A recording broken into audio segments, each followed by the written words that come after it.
안녕하세요. 포유 환율 연구소입니다.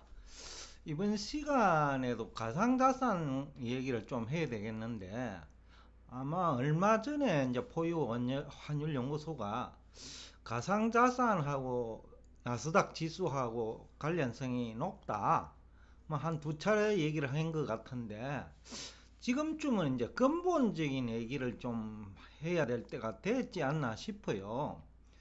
과연 이 가상자산이라는 것이 이해관계자들이 주장하는 것처럼 뭔가가 있느냐라는 거죠.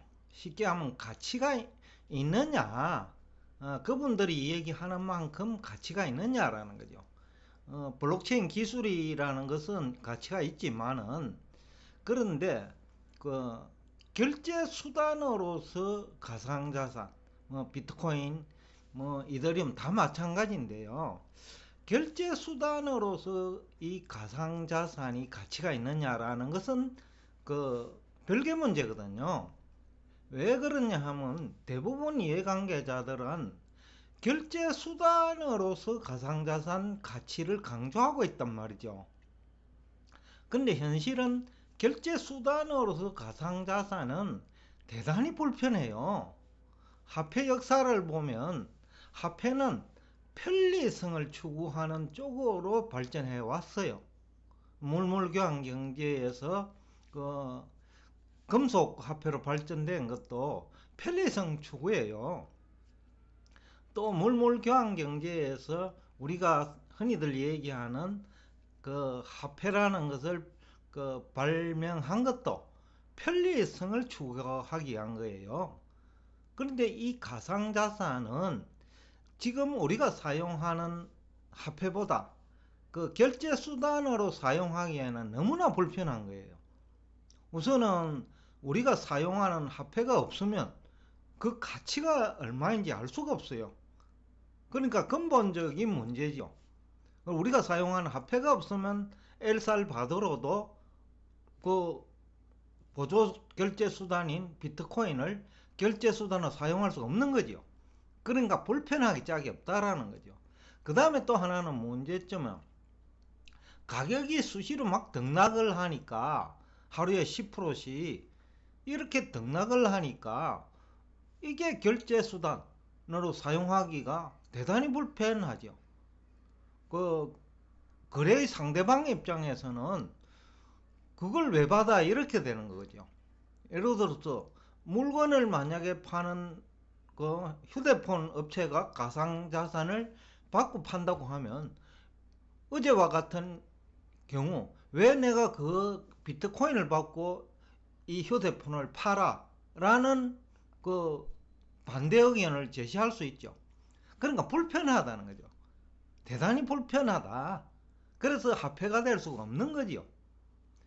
그러니까 이것은 우리가 사용하는 화폐와 달리 수량이 증가하면 오히려 가치가 떨어지는 거예요. 비트코인 이해관계자들은 우리가 사용하는 화폐는 수량이 너무 많고 비트코인은 채굴량이 2100만 개로 정해져 있으니까 이게 가치가 있다고 얘기하는데, 그리고 반감기 관련해가 비트코인 가격이 또다시 상승할 것이라는 주장을 하는데 그게 설득력이 없다라는 거예요. 우선은 2100만 개는 너무 많다. 왜? 가치가 있는 것도 수량이 많으면 가치가 떨어지는데 가치를 알 수 없는, 즉 결제 수단으로서 비트코인은 가치를 알 수가 없다라는 거죠. 근데 가치를 알 수 없는 게 수량이 2100만 개가 된다는 이 자체가 너무나 수량이 많고 이 가치를 유지하기에는 턱없이 너무나 많다라는 거죠. 아무리 화폐가 많이 발행할 때도. 또 반감기도 마찬가지죠. 같은 얘기거든요.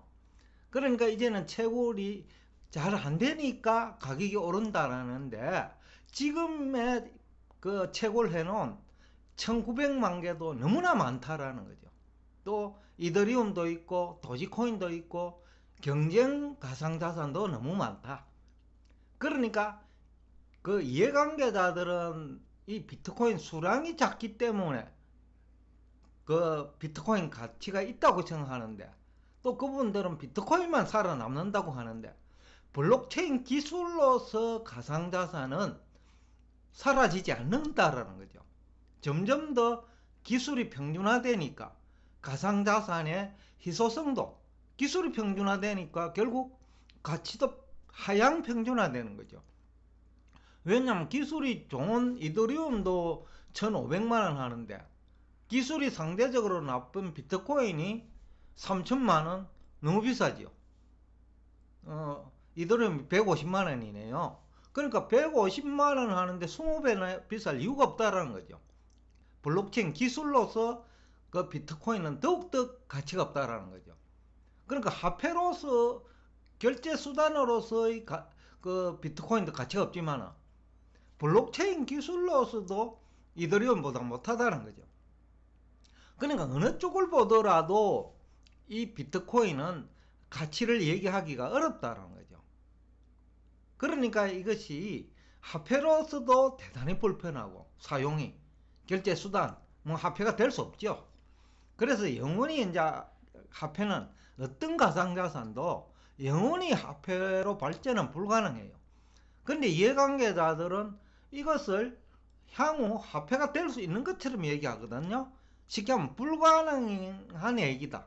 미션 임파서블이라는 거죠. 불가능한 얘기를 가능한 것처럼 얘기하니까 그것도 사기라는 거죠.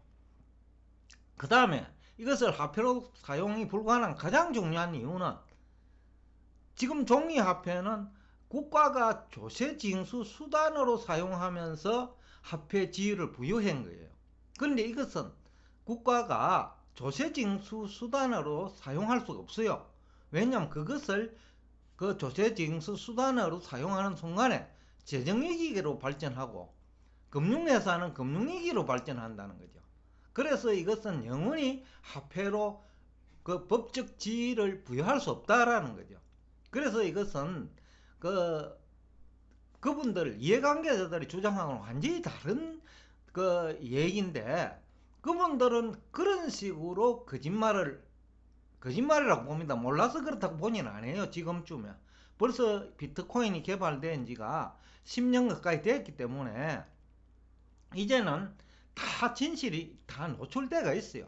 그런데 이해관계자들만 거짓말만 하고 있는 거예요. 뭐 엘살바도르 정부도 그 처음에는 그 해외에서 일하는 근로자들을 위해서 그 환전 비용이 많이 드니까 그 비트코인을 하면 환전 비용이 필요 없다 하는데, 그 거짓이에요. 아마 정치가들이 이해관계자라는 거예요. 비트코인. 그러니까 뇌물 받아가지고 비트코인으로 바꿔놔야 되는데, 그래야 비트코인도 활성화되고 자기들이 숨겨놓은 재산도 가치가 있는 거죠. 그런데 그게 안 되니까 엘살바도르도 지금 아마 실패할 거예요. 그러면 이제 엘살바도르의 비트코인 실험이 실패한다면 향후 그 비트코인 등 결제 수단으로서의 가상자산은 더욱더 하락할 거예요. 지금 오늘 제가 얘기하는 거는 근본적인 얘기를 하고 있는 거예요. 가격이 향후 오를 거다 내릴 거다의 문제가 아니고, 가격이 경우에 따라서는 그 1,000달러까지도 갈 수 있다라는 거죠. 지금은 그래도 2만 달러인데 바로 그런 거하고 관련되어 있다. 또 하나는 블록체인 기술도 다양한 인터넷 기반 기술 중에 하나지요. 그런데 다른 인터넷 기반 기술은 대부분 뭐 기술로서 가치를 인정받아 가지고 주식 회사에서 주가로 그 가치가 반영되고 있죠. 기술을 얼마나 잘 활용하느냐에 달려 있다는 거죠. 근데 블록체인 기술은 아직 이렇다 할 만한 그 사용처를 개발하지 못하고 있어요. 영국에서 그 채권 발행하면서 한번 사용한 정도예요. 그것도 이더리움. 뭐 비트코인은 사용조차도 된 적이 없는데, 된 것을 굳이 얘기한다면 피자하고 바꾼 날. 그러니까 뭐 100원, 200원짜리라는 거죠. 비트코인 하나가 최초로 제대로 비트코인과 교환 수단으로 사용된 최초는 100원 정도였다는 거예요. 우리나라 돈으로. 그 다음에 앞에서도 얘기했지만은 인플레 해지 수단이라는 게 말도 안 되는 얘기예요. 왜냐하면 가치가 없는 것을 누가 인플레 해지 수단으로 인정해 주느냐라는 거죠. 이해관계자들이 주장하는 그야말로 사기성 발언일 뿐이라는 거죠. 이것은 가치가 전혀 없는 거예요. 결제 수단으로서는. 더군다나 비트코인은 뭐 불편하기 짝이 없고 오로지 이용한다면 범죄 수단으로만 사용 가치가 있는 거예요. 그조차도 그 인플레이 수단 역할도 못하고 점점 더 그 가치가 있는지 없는지 의구심을 가지는 사람이 많아질수록 시간이 갈수록 많아진다고 볼 수밖에 없어요. 그러니까 또 기술이 평준화될 수밖에 없어요. 블록체인 기술이. 그렇다 하면 결국은 이것은 가치가 점점 더 떨어진다. 블록체인 기술이 뭔지는 몰라도.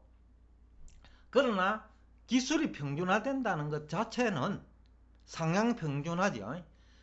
그 자체는 가격이 떨어지는 거예요. 그것이 가격 질서예요. 모든 재화와 서비스 가격은 기술이 평준화되면 가격이 떨어지는 거예요. 그리고 또 하나는 이게 이제 뭐 중요한데 결제 수단으로서 가상자산은 엄청 불편하고 단점뿐이라는 거죠. 이 경우 헤지 펀드들이 공매도하기에 가장 적합한 그 재테크 수단이 가상자산이라는 거죠. 왜냐면 가치를 알 수 없기 때문에 그 공매도 해놨고 이거 가치가 없는 거야 라고 얘기할 수 있다는 거죠. 더군다나 학자들이 얘기하는 건 달라요. 돈을 가지고 있는 뭐 블랙록이라든지 그 다음에 또 뭡니까 또 다른 헤지 펀드들이 그 가상자산에 대해서 부정적 시각을 가진 그런 집단들이 많잖아요. 이거 가치가 없는 거야 라고 했을 때는 뭐 공매도 해놨고 학자들은 공매도를 할 돈이 없지만은 헤지 펀드들은 돈이 있다는 거죠. 돈이 있는데 학자들의 얘기를 빌려 가지고 가치가 없다고 얘기하면 뭐 가치가 없는 거예요. 바로 이 문제 때문에 아마 간밤에 비트코인 관련 주식들이 다 빠졌어요. 예를 들면 테슬라가 마이너스 7% 빠졌죠. 하루에. 그 다음에 코인베이스는 마이너스 11%인데 18개월 만에 최저치인데 상장할 때 코인베이스 주가가 381불이었어요. 근데 이제 52불까지 떨어져 있으니까 약 한 4분의 3이 떨어졌네요. 그 다음에 마이크로스트래티지라고 뭐 비트코인을 가장 많이 가지고 있는 그 뭐 집단이라고 볼 수 있는데 뭐 주식 회사지요. 하루에 25% 떨어졌어요. 그러니까 이런 또 그 지금까지 얘기하지 않은 그 가상자산 관련 주식이 너무 많거든요. 예를 들어서 NFT 관련 주식도 알고 보면 가상자산 관련 주식이에요. 그 다음에 뭐 메타 관련 주식도 연결되어 있다는 거죠. 그러니까 이게들이 과연 그 이해관계자들 주장하고 전혀 일치되는 게 없다라는 거죠. 이해관계자들은 화폐가 될 수 있다라는 거. 그 다음에 인플레 해지 수단이다. 예? 그 다음에 우리가 사용 화폐는 수량을 무한정으로 늘릴 수 있지만은 비트코인은 수량이 2100만 개 이상 늘릴 수 없다라는 거.